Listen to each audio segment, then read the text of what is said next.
A luta permanente entre a vida e a morte, e entre a ordem e o caos, devia dominar a atividade cotidiana dos antigos egípcios.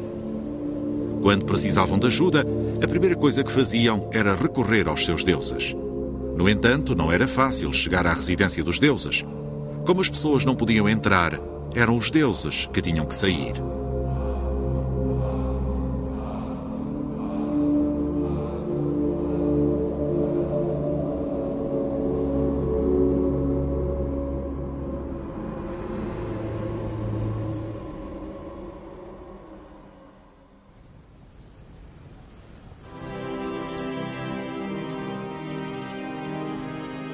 Em Tebas, a antiga capital, situada na margem oriental do Nilo, os grandes templos de Karnak e Luxor são uma prova irrefutável do poder dos deuses.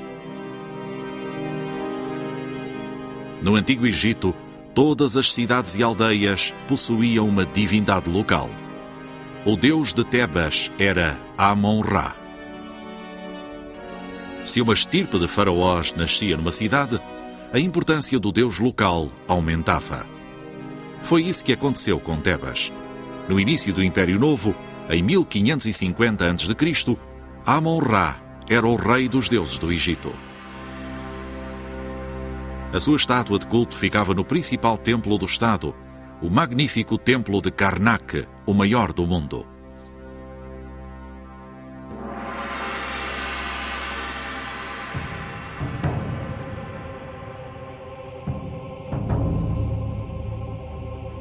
Várias vezes por ano, a estátua saía do seu santuário em procissão e os seus sacerdotes levavam-na a visitar outros templos. Um deles era um pequeno templo situado na margem ocidental do Nilo, em Medinet Habu. Peter Dorman, do Instituto Oriental da Universidade de Chicago, está a copiar uma inscrição comemorativa do encontro entre o faraó e o deus. Este templo era um local muito especial.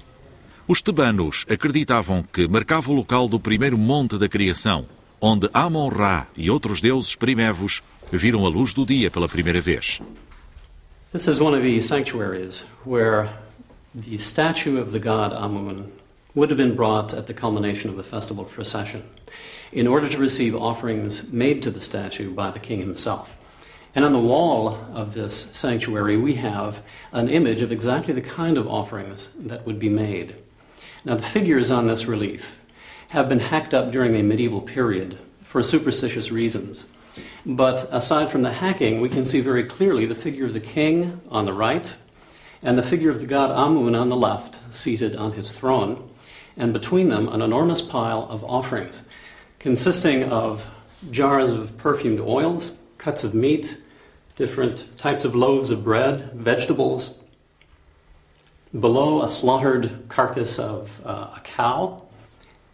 The king, of course, is the representative of mankind, and by offering the fruits of the earth to the god, enabled the god to reciprocate by offering important things back to the king, such as eternity as kingship, and the years of eternity upon the throne.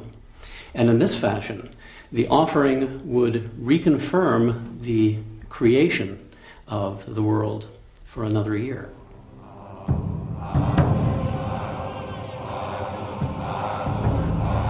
A festa culminava com a procissão do deus. Para os egípcios, era algo que devia ser celebrado.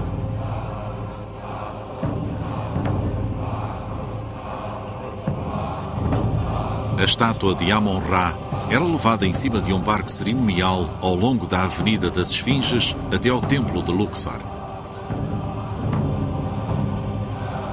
Devido ao caráter sagrado da imagem, a estátua de Amon-Ra não podia ser vista e era tapada com um pano.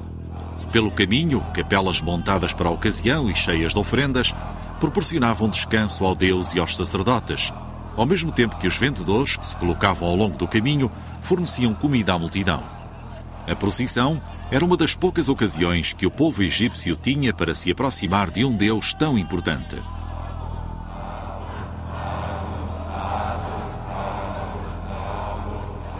A comunicação realizava-se através de um oráculo. Quando a procissão se aproximava, faziam-se perguntas à frente da estátua e que pudessem ser respondidas com um sim ou com um não. Aquele capataz detestável vai ser despedido? O meu filho irá regressar são e salvo da sua viagem? Devo comprar uma vaca? Um passo à frente significava um sim. Um passo atrás correspondia a um não.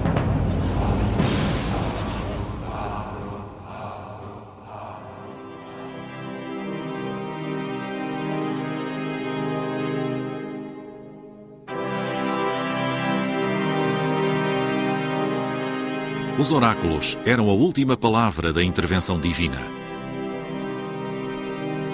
Os reis consultavam-nos acerca das mais importantes questões de governo, a guerra, as expedições ao estrangeiro e, inclusivamente, a sucessão. No entanto, quem melhor os utilizou foi Hatshepsut, a rainha que queria ser rei. Hatshepsut era meio-irmã e esposa do faraó Tutmoses I.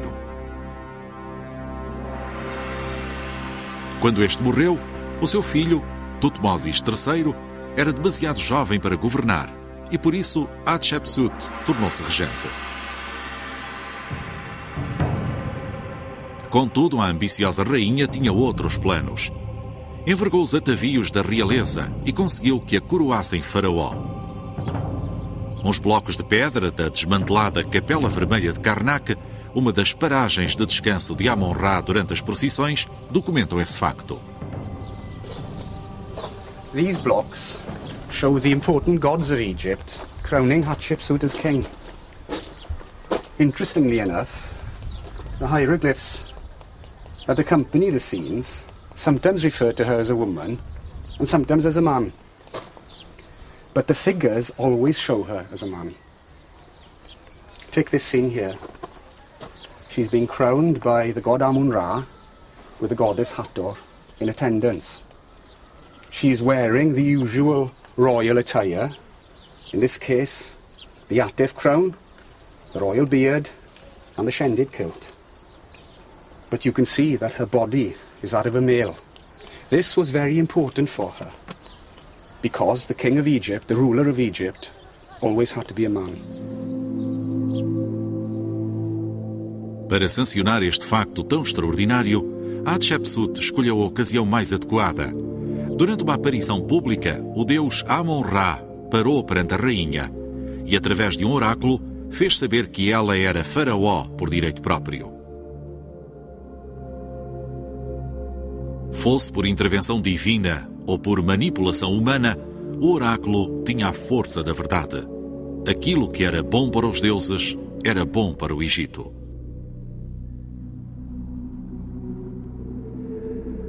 No entanto, na vida cotidiana, as pessoas aproximavam-se mais da fé nos deuses e no seu poder.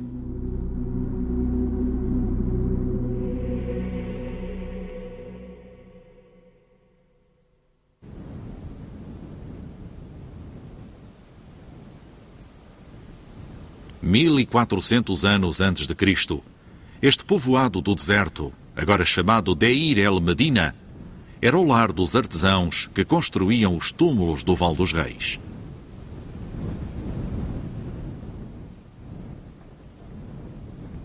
O clima extremamente seco da região permitiu que ainda hoje possamos fazer uma ideia da vida cotidiana dos seus habitantes. Uma vida dominada pelas divindades e pelos demónios, desde o nascimento até à morte, e mesmo no além. A principal ameaça à vida correspondia ao momento do nascimento. Numa época em que 1 em cada 3 egípcios recém-nascidos morria, considerava-se que as mulheres grávidas atraíam os demónios.